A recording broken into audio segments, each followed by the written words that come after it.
Donc aujourd'hui on se retrouve pour un nouveau thème, donc on va aborder les pervers narcissiques. C'est une vidéo qui est attendue par beaucoup. Pourquoi les perversions narcissiques, la perversion narcissique nous intéresse. Aujourd'hui je pense que c'est important de noter que c'est un thème qui est vulgarisé, tout le monde en parle, peu connaissent vraiment de quoi il s'agit.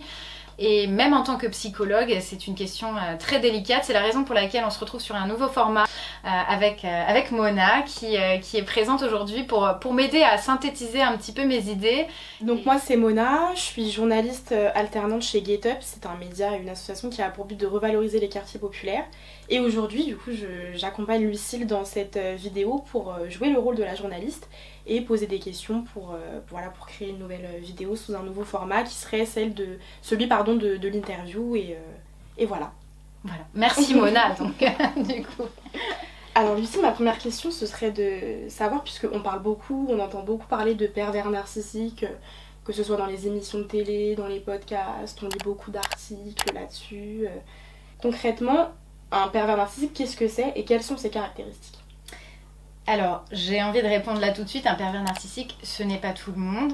Et un pervers narcissique, c'est quelqu'un qui n'est pas malade, ce n'est pas une maladie mentale, pour autant c'est un trouble de la personnalité et c'est quelqu'un qui va avoir non seulement des comportements pervers, mais qu'on peut définir comme étant quelqu'un de pervers et qui va aussi avoir des failles narcissiques, qui a besoin d'être au centre de l'attention, qui a besoin d'être reconnu, qui a besoin d'alimenter son narcissisme. Il y a un mode opératoire bien spécifique qui va être dans la séduction.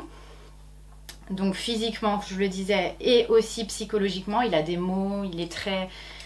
il donne envie qu'on s'intéresse à lui, il va donner aussi l'impression d'être quelqu'un d'admirable. On a beaucoup d'admiration pour cette personne. Dans un deuxième temps, on va avoir, dans cette suite du mode opératoire, on va avoir cette phase d'invasion où il se rend indispensable, c'est vraiment quelqu'un sur qui on peut compter. D'ailleurs, c'est un très bon ami. C'est quelqu'un en apparence, hein, bien sûr.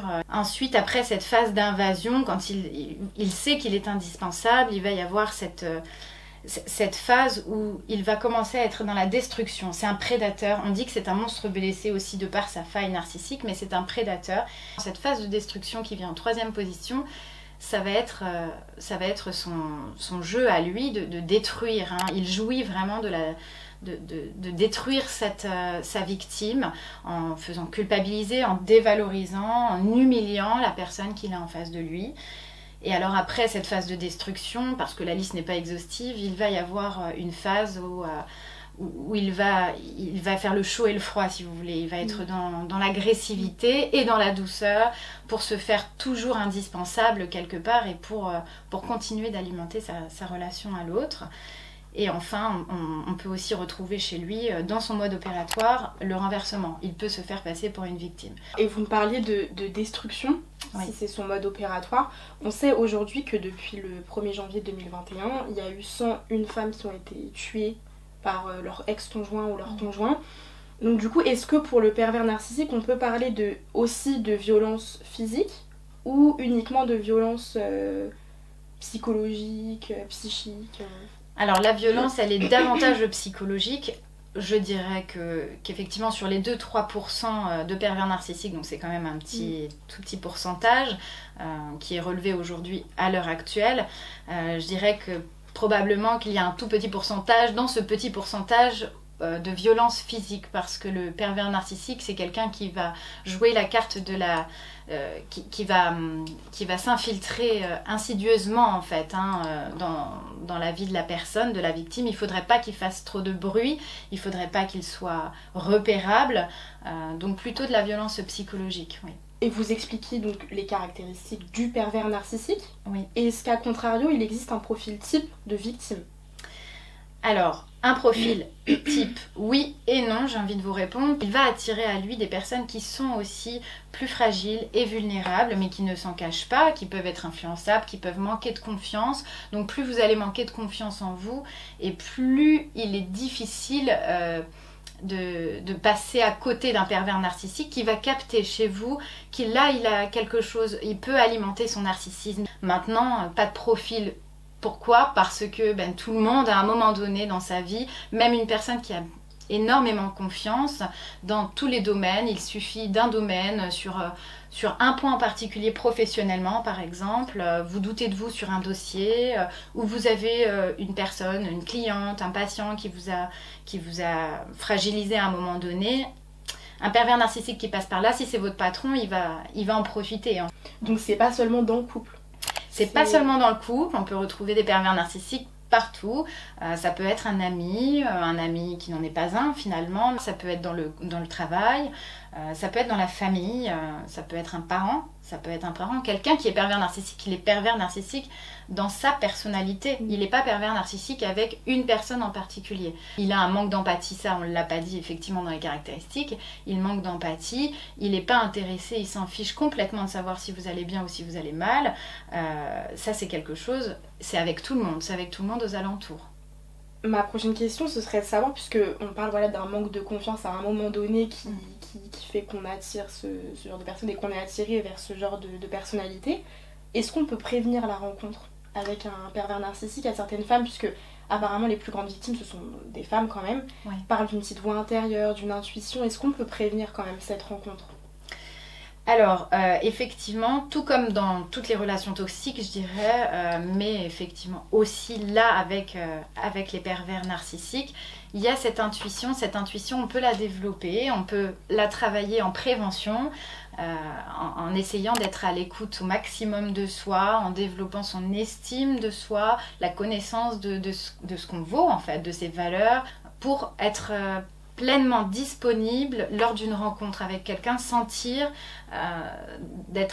s'il y a une étrangeté, s'il y a quelque chose qui dérange en fait chez l'autre dans la relation, ou quelque chose de trop parfait par exemple, on le disait, pour revenir dessus, je pense que c'est vraiment important de se méfier quand quelque chose est trop beau, il faut faire attention. Par contre, il y a certains, parce que vous me disiez que c'était pas une maladie mentale, mais que c'était vraiment un trouble de la personnalité. Mais il y a certains experts, certains psychologues, psychiatres qui affirment que le pervers narcissique ne change pas, qu'il est condamné à l'être toute sa vie. Et donc, le pervers narcissique est-il malade ? Alors, ce n'est pas une maladie mentale au sens où il a conscience, il est dans la réalité, il est doué de raison, il n'a pas conscience de son trouble de la personnalité, il est dans le déni de cette partie-là. Par contre, il sait ce qu'il fait. Et dans ce sens, ce n'est pas une maladie mentale, mais ça reste une pathologie. À cette question, est-ce qu'il peut se soigner ? Je dirais, alors je suis une idéaliste, donc je ne peux pas dire non jamais, mais il faudrait un miracle. C'est quand même assez délicat de répondre à cette question parce que je n'ai pas eu de retour, je n'ai pas entendu dire une seule fois que quelqu'un s'était soigné de son plein gré. Il peut faire semblant. C'est pas utile pour la victime de savoir pour quelle raison la personne souffre ou pour quelle raison elle pourrait souffrir inconsciemment. Et ce qui l'amène à être pervers aujourd'hui, pervers narcissique, parce que ça ne changera pas la réalité. Et justement, pour revenir un petit peu à ce qu'on disait au début, on parle beaucoup de cette idée-là de pervers narcissique. Alors on le voit partout, sur internet, sur Instagram, sur les réseaux, où on veut.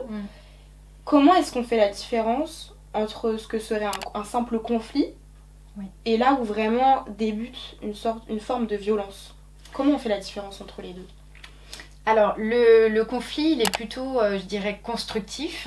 Il peut y avoir un désaccord, il peut y avoir des cris, parfois il y a de la colère, on a des émotions dans un conflit. La violence, c'est assimilé plutôt à quelque chose de destructif, de nocif, quelque chose qui peut abîmer sur le moment, mais sur le long terme en fait. La violence psychologique, on l'a vu, la violence aussi physique, là où le conflit peut être vraiment quelque chose qui va permettre aux deux parties de comprendre le fonctionnement de l'autre, de s'entendre sur un compromis, là où la violence en fait elle vient clore le débat. Il n'y a pas de débat, il y a vraiment un conflit qui a dégénéré, s'il y a eu un conflit, parce que parfois il y a juste eu de la violence en fait. Et quand on est victime, et qu'on sait qu'on est victime, quelle posture on doit adopter et comment est-ce qu'on doit faire, parce que j'ai l'impression qu'il y a beaucoup de victimes qui culpabilisent aussi, qui se disent c'est de ma faute parce que pour X raisons, mais comment est-ce qu'on doit se comporter du coup en face d'une personne narcissique, perverse. Voilà, perverse narcissique.